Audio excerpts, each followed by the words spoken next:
Mikkelin maantieteellinen sijainti on antanut meille roolin sotilas- ja varuskuntakaupunkina. Jo 1600-luvun puolivälissä Savon sotilasasutus alkoi keskittyä tänne sotilasvirkatalojen ja ratsutilojen perustamisen myötä.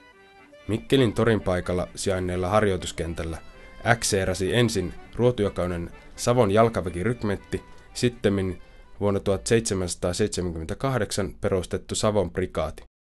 Plaanilla pidettyjä juhlallisia paraateja kävivät seuraamassa myös Ruotsin kuninkaat Kustaa III vuonna 1789 ja Kustaa IV Adolf vuonna 1802.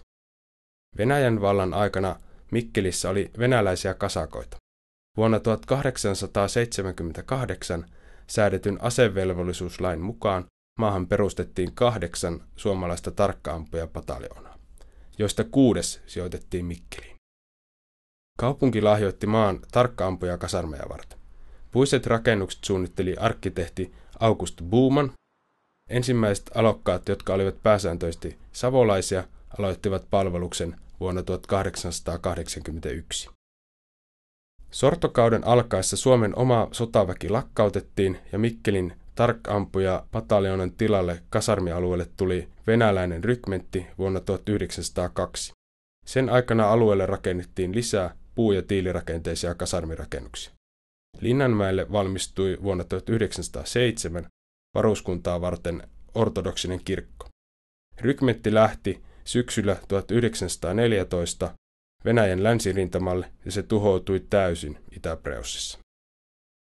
Itsenäistymisen jälkeen asevelvolliset täyttivät kasarmin.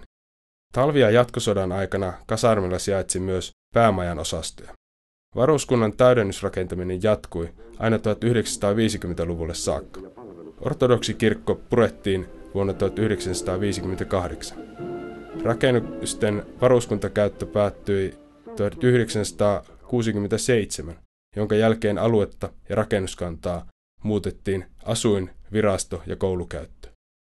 Savon prikaati muutti Karkialammelle, jossa se toimi lakkauttamisensa vuoden 2006 loppuun saakka.